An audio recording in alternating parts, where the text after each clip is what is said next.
কেমন হতো যদি আমি তোমাকে বলি আমি নিজের লাইফটা একটি রিয়েল টাইম ট্রান্সফরমেশন সিরিজে পরিণত করতে চলেছি উইদাউট এনি ফিল্টার। আগামী 180 দিন আমার লাইফের সবথেকে গুরুত্বপূর্ণ চ্যাপ্টার হতে চলেছে। আমি তোমাদের সাথে শেয়ার করব আমার অ্যাচিভমেন্ট, আমার স্ট্রাগল, আমার পেন, আমার ডিসিপ্লিন, সব কিছুই, যাতে সব মানুষজন এই জার্নির সাথে কানেক্ট করতে পারে। আমার ফার্স্ট চ্যালেঞ্জ হলো ক্লিয়ারলি এবং কনফিডেন্টলি ইংলিশ বোঝা এবং বলা। আমি ট্রাই করব, ফেল হব, প্র্যাকটিস করব, বাট বলবো, because speaking English is a skill now. আমার সেকেন্ড চ্যালেঞ্জ হলো learn and apply new age technology and AI এর সাহায্যে কিছু বিল্ড করা। সেটা কন্টেন্ট হতে পারে, বিজনেস হতে পারে, অটোমেশন হতে পারে, অথবা কোনো টুল হতে পারে। AI is not the future, it's the present. আমার 3 নম্বর চ্যালেঞ্জ হচ্ছে 8 লাখ ফলোয়ার্স অ্যাচিভ করা 3টি প্ল্যাটফর্মে।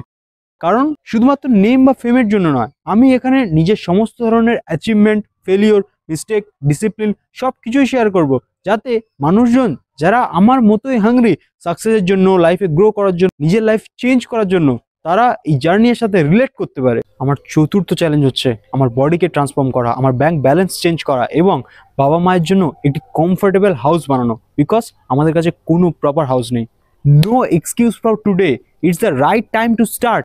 এবং নিজের লাইফ থেকে ওভার থিঙ্কিং, স্ক্রোলিং, নেগেটিভ মানুষজনদেরকে সরিয়ে ফেলা, because words have more power than human. Let's begin.